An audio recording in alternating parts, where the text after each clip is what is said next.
Hello, in this video I'm going to show you how we can create a simple discrete fraction network model using FracMan software.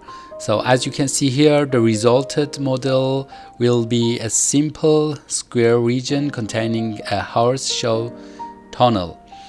So the FracMan is a powerful software. It's quite simple, but at the beginning maybe it's a little challenging and time consuming to learn how to use it. I've spent several hours to learn how to use this software, so I decided to record this short introduction video. Maybe this will help you to save some time. Okay, so let's just create a new project. So first of all, you need to go to the Insert section, Insert tab of the software, and create a region box region here. And then what we need is a horseshoe tunnel. You must go to the Insert tab and horseshoe tunnel. So as you can see here, the size of the tunnel is quite larger than our region, so we can edit attributes or size of the tunnel. So here the width and height of the tunnel is 141 meter, so I will just reduce it to the 14, and also arc height 14. So this is our tunnel and this is our region. So now the tunnel is out of region. Based on the coordinate axis, as you can see here, you can modify values x, y, and z values here to shift the tunnel into the center of our region. So the z value here, it's better first to modify the y value minus 50. Yeah. And as you can see here, the length of the tunnel is equal to the size of our region, so it's better to increase the length to 210 meter. So now if you shift the tunnel in z-axis, so this is minus 100, if I change it to minus 105, you can see, so 5 meter by 5 meter is out of region. So now you can easily clip this tunnel and main region to have a real tunnel in this square region. Okay, so now we can convert these regions to the surface to create our model. First, let's convert the region box to a surface. Just make a right click and then go to the convert region to surface. Similar for the horseshoe tunnel.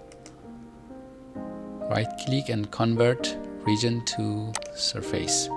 Okay, let's deactivate these regions. And now we must clip regions, the tunnel region and the box region. So first, let's select the region box and make right click, go to clip surface. So the region box is the clipping surface and clip surface is horseshoe tunnel. Clip, close. So let's uncheck the main region box and horseshoe and check the tunnel, horseshoe, and this remaining part. So now you must delete this remaining part or the clipped part of the tunnel. We don't need them anymore. So this is the remaining part of the tunnel and this is the region. Still we need to clip some part of this region. So again, let's make a right click on horseshoe tunnel, go to the clip surface and select the horseshoe as a clipping surface and the region box as a clip surface. Clip, close.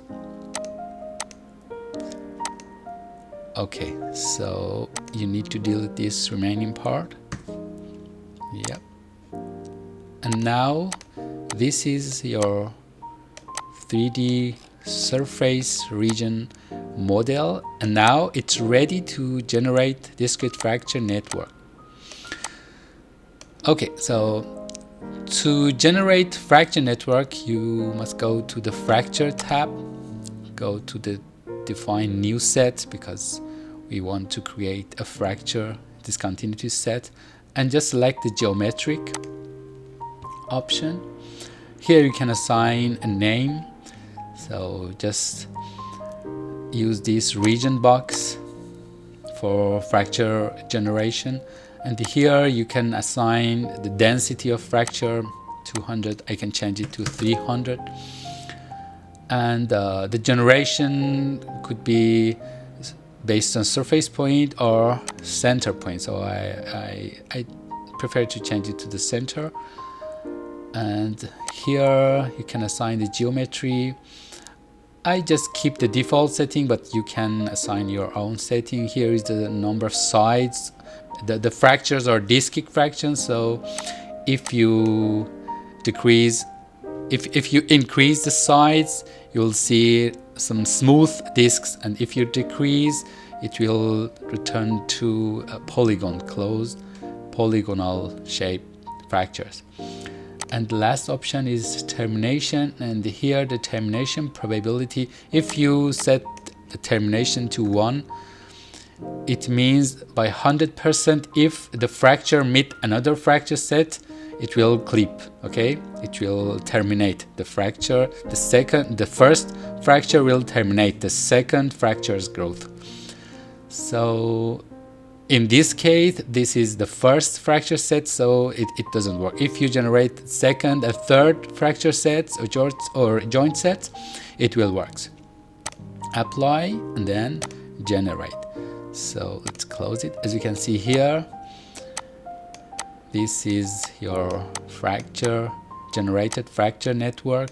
So now you can clip the remaining part of the fractures that they are out of the region. So go to the region box and make a right click, clip fractures, and here the software will clip the part of the fracture that they are out of region. So because here this is the only fracture set that we have, so you can select all. But if the specific fracture sets that you want to clip, you can choose this option and select your desired fracture set. Okay, so by this option you can decide clip away or clip inside of the region.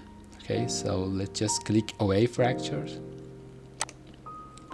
Okay, so all the fracture parts outside of the region are clipped, and here inside the tunnel we still have some fractures, so we select horseshoe region and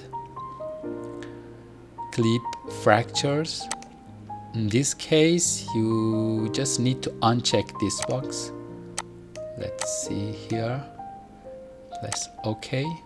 Yeah, as you can see here. If you want to shift your model, you can change this option to shift your model. If you want to rotate, you can use this one.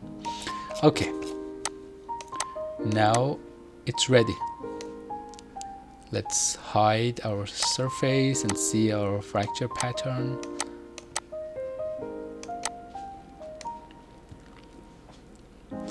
Okay, let's generate another fracture set using Geocellular. So if you want to use Geocellular, first you need to define some grids. Okay, so you need to go to the insert section and define some basic grids. Just keep the default values. Insert. Here it is. This is your grid. So the software will use these grids to generate each fracture. I mean the initiation of the generation of the fractures. Okay, so let's see inside of the grids. Here in the attribute section, you can uncheck the field section, and then you can see inside of your grid region. Let's uncheck the fracture sets. Yeah, this is your grid region, and in this region you can generate your new joint set using this option, Geocellular. Similar to the set definition, in the Geocellular you also can define a name. Here you can choose the generation. I prefer to select the center type, and here you can assign the orientation. In this case I prefer to use constant distribution to have some parallel discontinuity plane to distinguish from the existing joint sets. So the target intensity, I change it to 200. Geometry, number of sides, I prefer to increase it to 60 to have more discic shape discontinuities. And in this section regarding the termination, I prefer to assign 100% value, so I put 1 here. It means if the new fractures meet the pre-existing fractures, they will terminate. So let's apply and generate. Here it is, the new discontinuity set generated. Let's clip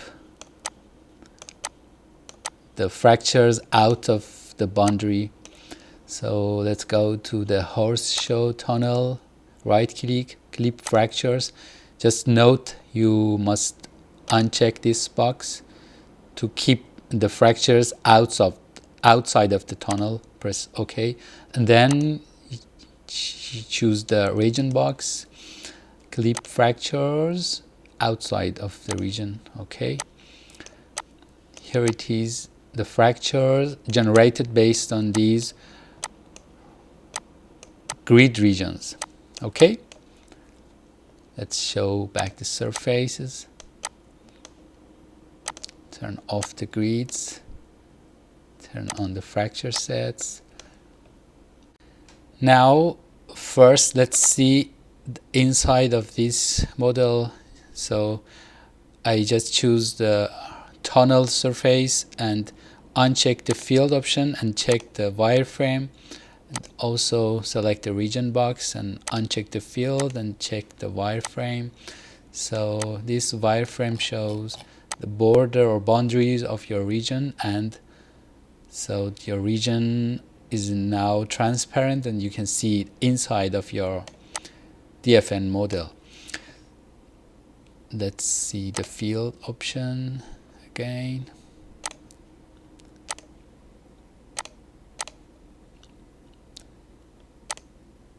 And now I want to use this DFN simulation tool to generate the trace geometries. As you can see here, you can see some traces on the surface boundary and also on the tunnel wall surfaces, but there is no data here. So if I want to export the data, I need to generate a trace map. So I use DFN simulation, surface, and intersecting fractures. So here you just need to select your target surface. So I choose all surfaces and all fractures. Let's apply and run. Let's close the report, and here now you have some traces if you want to export the trace data.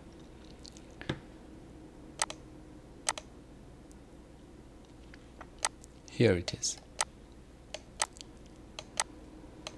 You can save the project as a FracMan file, or you can export your data separately. For example, you can export the surface data if you make a right click here and export it as a surface. Here you can choose different file formats the popular one is the DXF geometry file format. Also, you can export your fractures here.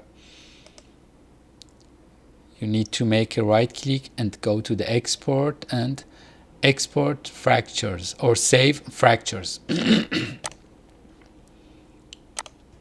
Here also you can use the DXF file format to save your fractures.